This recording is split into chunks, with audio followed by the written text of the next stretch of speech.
welcome to the first ever International Healthcare Social Media Summit, or IHSMS as we branded it here. I'm John Sang, Chair of Global Health PR. Global Health PR is the largest health-focused public relations firm comprised of independent public relations agencies worldwide.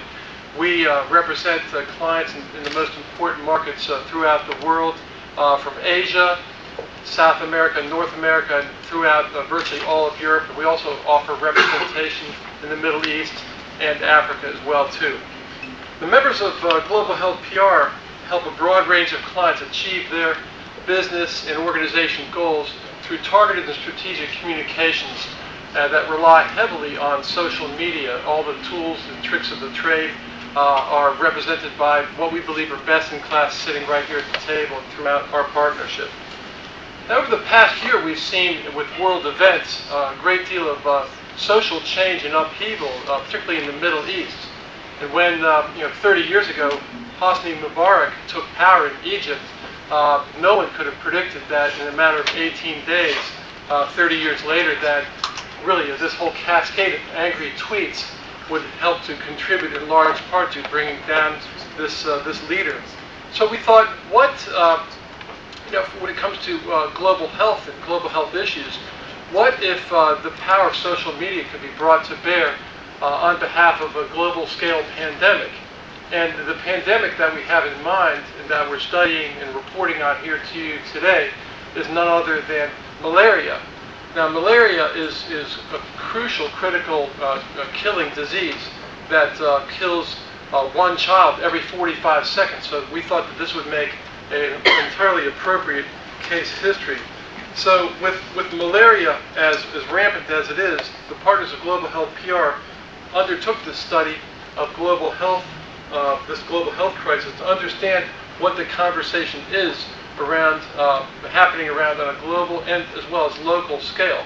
Why are some people, some social media participants in some countries more active than others in other countries, and what would be the learning lessons from a health communication standpoint that we could apply based on our learnings and our study in the malaria case history.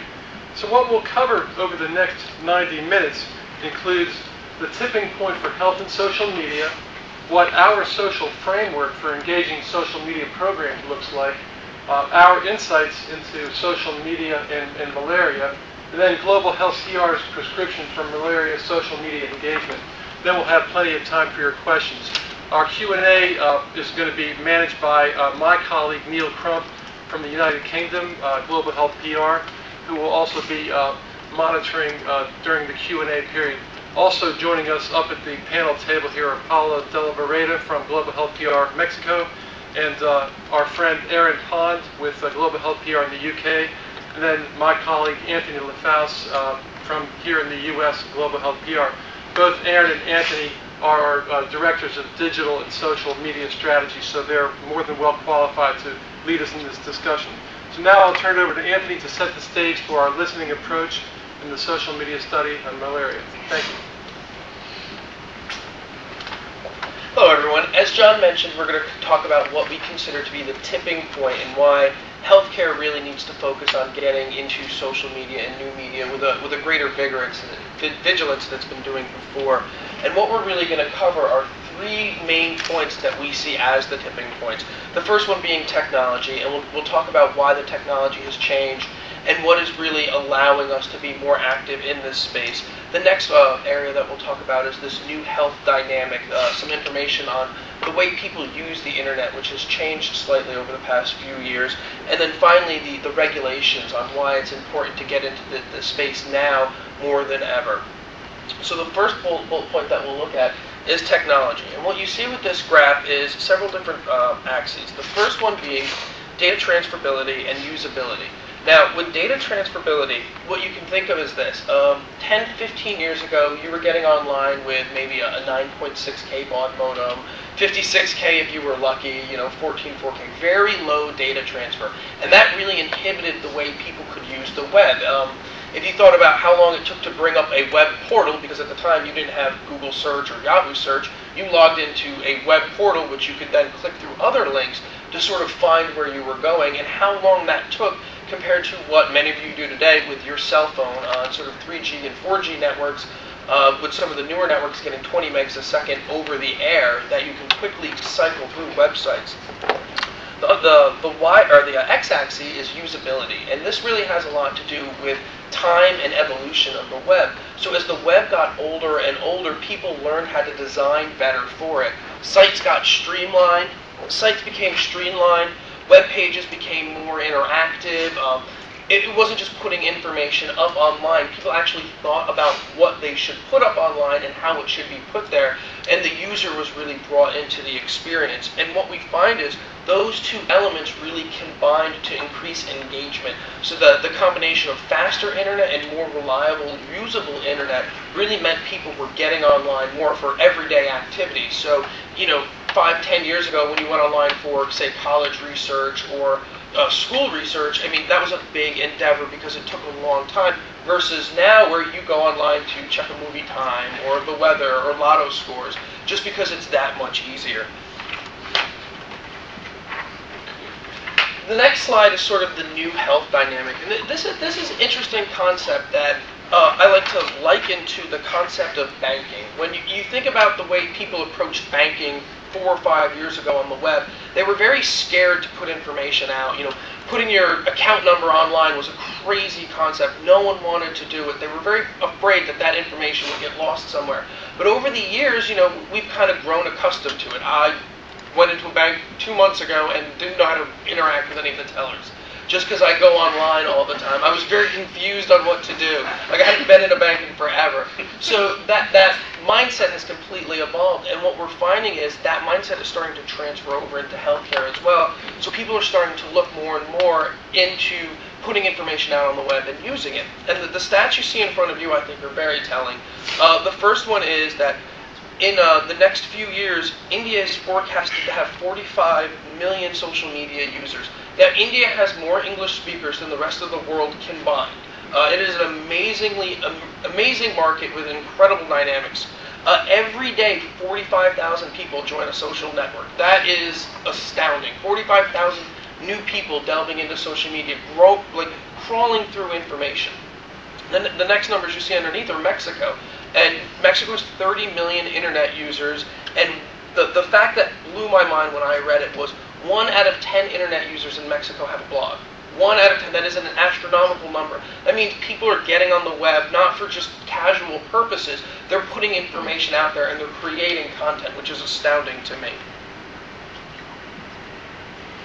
So the next slide we see is for Portugal, and 28% of people online in Portugal are searching health information. So, nearly over a quarter of the people who are going online are looking for specific health-focused information. They're not doing casual searches. These are in-depth searches where they're looking for very particular pieces of information. And since 2005, that number's almost doubled. So, 4 years ago, 6 years ago, the numbers were very, very small. There weren't a lot of people doing these types of searches. So now more and more people are doing that, and the information is really being pushed out there. Below that, we see that 18% of national hospitals provide patients internet use. So that's that moment of inception, when you're in the hospital, when you're worried about something, or when you have a question with your doctor, you have the internet there. So you're using it as a resource or a tool, again, not something as casual. Below that, we see that we looked at some patient groups online, and of those patient groups, the 9 of them, 100% of them had Facebook groups, Facebook pages. So they were putting information on a social network. They have other pages as well, blogs and forums and chats and other things that they're using, but they're using a social media platform as one of their main communication points to the general public. The next slide here, we have the American view and how we use the internet looking for information. And 59% of Americans look for health information online. So over half of the people who are going online are looking for health information. That's an astounding number. The next number below that is 25% of those people are seeking it through social media. So they're not going to what we would consider a medical source. They're going to, comment pages or forums or blogs or something outside of the traditional media focus or the traditional healthcare focus. So they're looking for other sources of information. And what this really has to do with is that people are creating new information sources and new experts. So if you begin regularly talking about a health issue or a health concern, you're becoming an expert in that area. And then finally, 23% of all of those people are really engaging just on social media for healthcare information. So instead of going to a doctor and asking the doc, what do these symptoms relate to, they'll ask a friend first. And the fact that they're doing that online with social media means they're comfortable putting that information out. I have rash, I bumped up against something, I'm concerned with a health issue, and they see that conversation as normal as having a telephone conversation with someone. So that's the level of engagement people are starting to use.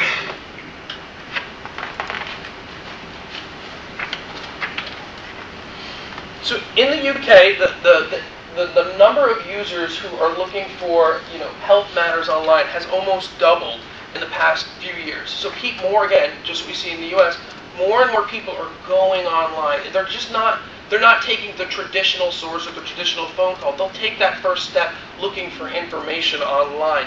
Now, the telling fact that I like underneath this is that 22% of those people were looking for information for somebody else. So a friend has approached them, and the friend was concerned about something, or a family member was concerned about something, and they're going to their own friends as experts. Well, what did you see online, or did you read this somewhere? And they're pushing that information to other people through email, through other chatters, through face-to-face interaction. So they're beginning to create their own personalized communities around healthcare information. And underneath that, we see healthunlock.com, which is a pretty interesting concept. These are kit or prefabricated social networks, basically, focused on healthcare issues. So you see the stat underneath that talks about rheumatoid arthritis. And in a 3-month period, a group that we would consider less than apt to go online to create a community, because they're still slightly older than the average user, in 3 months, 300 people have joined this community, and they're actively blogging, they're engaging in surveys, so they're interacting in these prefabricated networks of really dedicated communications around a certain illness or disease. And that's an amazing trend, because if that keeps propagating, we'll see these niche communities develop that will become incredibly rich content centers for anyone who finds that information online. Now, the final point of sort of why we should do this now is the regulations. Now, here in the U.S., the regulations aren't as strict or as strong as we would like. Currently, the FDA has been out for about 6 months saying that they'll get us regulations on social media interaction. So we're still waiting for that. But in the last month, they have reevaluated the processes that they look at websites. So they're really taking another look at this concept of unbranded and branded websites and taking a user focus. So instead of the FDA coming out and simply saying, these are our regulations, they're actually focus testing a lot of this information with users to see how they see a website and then putting that into their future mandates. With ABPI, we sort of have a loose guideline right now. They've come out and given us informal guidance on how to do this in the UK, on what we can say and what we can do. It's not solid yet, it's not written in stone, but it's the push in the right direction. So the UK is being much more progressive right now than the United States. And in every other country, these messages are starting to trickle through, and we're all seeing that move forward. And what it all has to come down to is that these agencies want to make sure that online communications and social media are transparent. It'd be very easy to create hidden messages or not disclose who you are or what you do in social media, and that could convolute any of that message that you put out. So these agencies want to make sure that information is put out properly, especially in an information versus promotion mindset. So if you're putting out information that's general, good health information, typically we're seeing that unbranded is okay with that. But when you switch over to the promoting of a product or idea or an action to go see a doctor about a certain thing, they're becoming increasingly regulated on that. Things like unable to hide information below the fold on a website, really mentioning who you are and who you represent as early as possible. So now I'll hand things over to Aaron, and we'll sort of talk about our approach and the way that we look at this global monitoring and engaging on social media online.